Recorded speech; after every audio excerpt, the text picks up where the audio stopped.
서울과 수도권의 생활 밀착형 오늘의 이슈를 알아보는 뉴스 따라잡기 시간입니다. 오늘도 시사평론가 최호한 씨와 함께하겠습니다. 안녕하세요. 네, 안녕하십니까. 네. 네.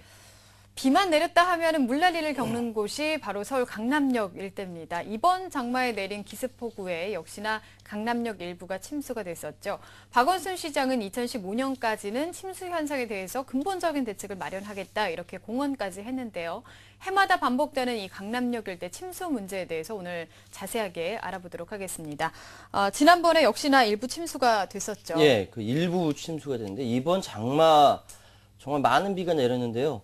해마다 침수했던 강남역 부근은 상대적으로 좀 피해가 적은 것 같습니다. 네. 서울시는 이를 두고 대용량 저수조를 만들어서 그렇다 이렇게 이유를 밝혔지만 서초구청은 이 관할구청이거든요. 그러니까 설치 비용이 굉장히 많이 필요한 대심도를 설치해야 된다 이렇게 주장을 해서 서울시와 조금 그 갈등을 보이긴 했는데 서울 강남역 사거리 일대는 인근의 역삼역이나 이 서초역보다 지대가 낮습니다. 그래서 2011년, 12년 폭우가 내릴 때마다 침수가 계속 반복됐었죠.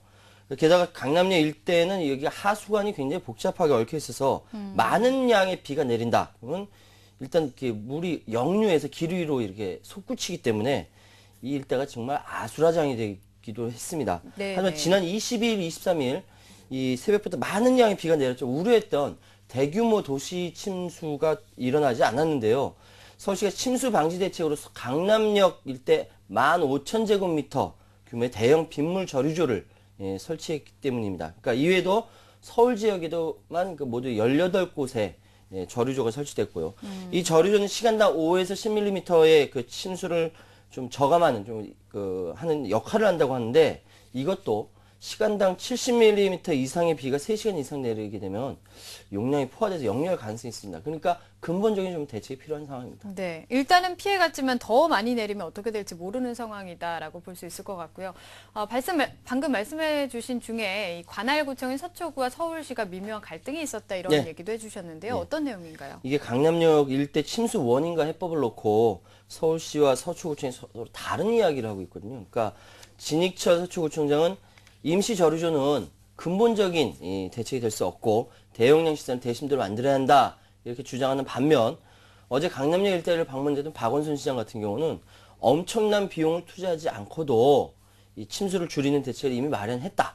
그러니까 애초에 서초구가 삼성본관 지하 하수관과 공사를 제대로 했다면 이런 걱정 지금 안 해도 된다. 뭐 이렇게 얘기했거든요. 그러니까 이야기가 좀 이렇게 오고 가면서 긴장하게 좀 형성됐죠. 네, 다 아시다시피 그 강남역 일대에 삼성전자 건물이 들어서면서 이런 물난리가 더 악화됐다 이런 얘기가 지금 계속 나왔고 예. 그 서초구청의 특혜 논란도 있었잖아요. 지난 그래서 5월에 그 서울환경연합하고 시민환경연구소가 기자회견을 열었습니다. 그래서 강남역 하수관고 현장 조사 결과 총체적 부실이 확인됐다 하면서 삼성전자는 특혜로 얻은 이득을 침수 피해 예방 등 사회에 환원해야 한다.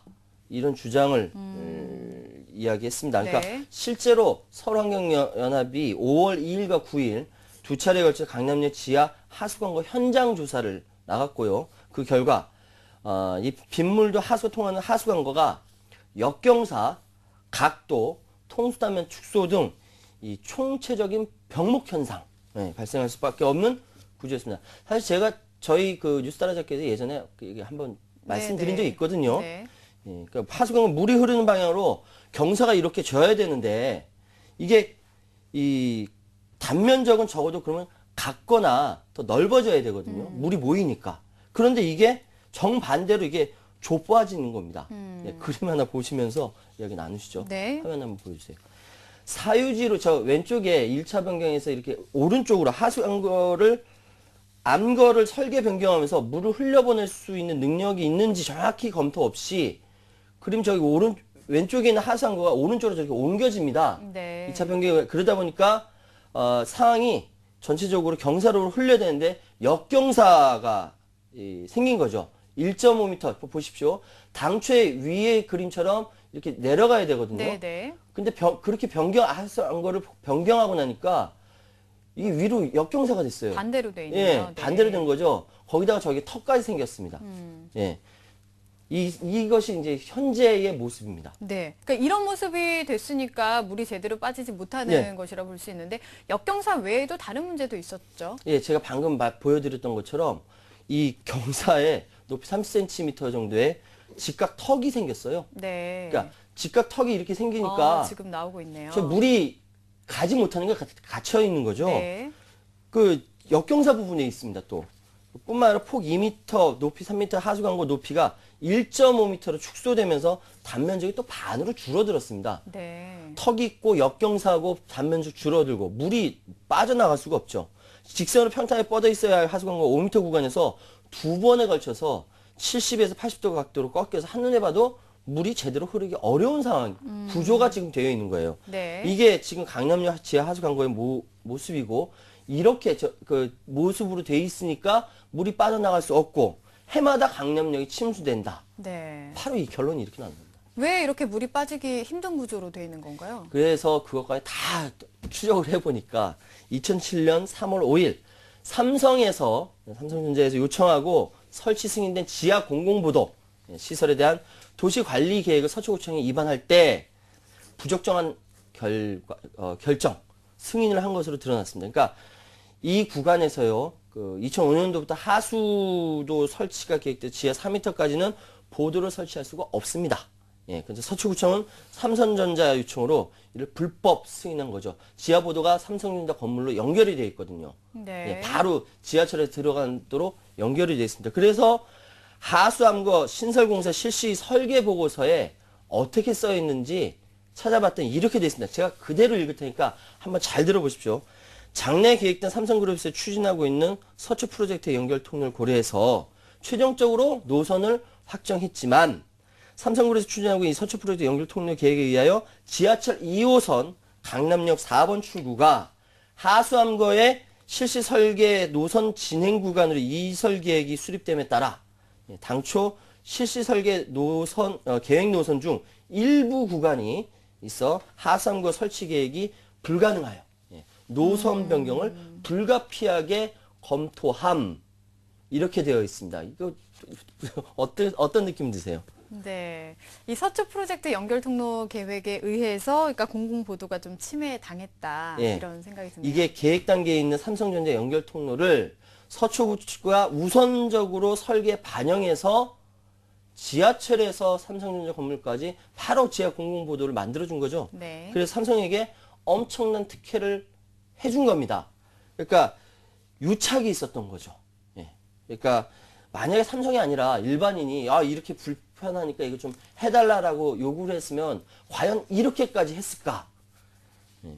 방금 여러분께서는 권력과 자본이 유착된 상황을 보신 겁니다. 예. 네.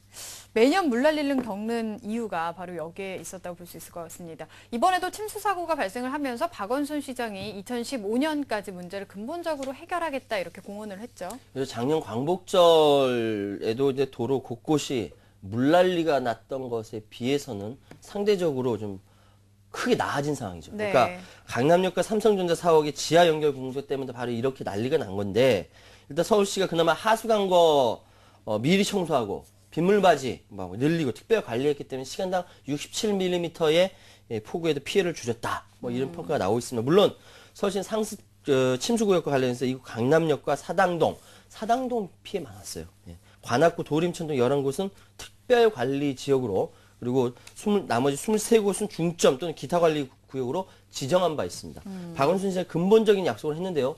2015년까지 하수관고 용량 대폭 늘리는 공사를 지금 진행 중에 있기 때문에 2015년 훨씬 더 많은 강우에도 불구하고 침수의 가능성은 사라진다 이런 얘기입니다. 그리고 한 가지 부탁한 것이 SNS에 올리는 과거 강남역 침수 사진을 최근 것인 양 올리지 말아달라 부탁하기도 했네요. 네. 또 그런 일이 벌어질까봐 아마 걱정하셔서 다 예. 그런 일이 있었던 것 같습니다. 서울 시민들 이런 약속이 잘 지켜지는지 꼼꼼하게 잘 지켜봐야 되겠습니다. 다음 소식 전해드리겠습니다. 정부가 행복주택 시범지구 지정을 4달로 연기했다는 소식이 있네요. 예, 박근혜 대통령의 핵심 주택 공약 가운데 하나인 이 행복주택, 철도나 공유지에다가 이 공공임대주택을 짓는 것인데요. 이 시범 사업 지구 지정부터 어려움에 닥치면서 난항을 겪고 있습니다. 해당 지역 지방자치단체 주민들 반대가 심해져서 당초 이달 말에 이렇게 결정하기로 했는데 한 달 뒤로 시범지구 지정이 연기가 됐습니다. 국토교통부는 지역별 공청회 등을 통해 주민 설득에 나선다 이런 방침을 세웠지만 반대가 워낙 거세서요. 상당 기간 표류가 불가피하다. 건설업계는 이렇게 보고 있네요. 네. 일단 지금 현황이 어떤지 좀 살펴볼까요?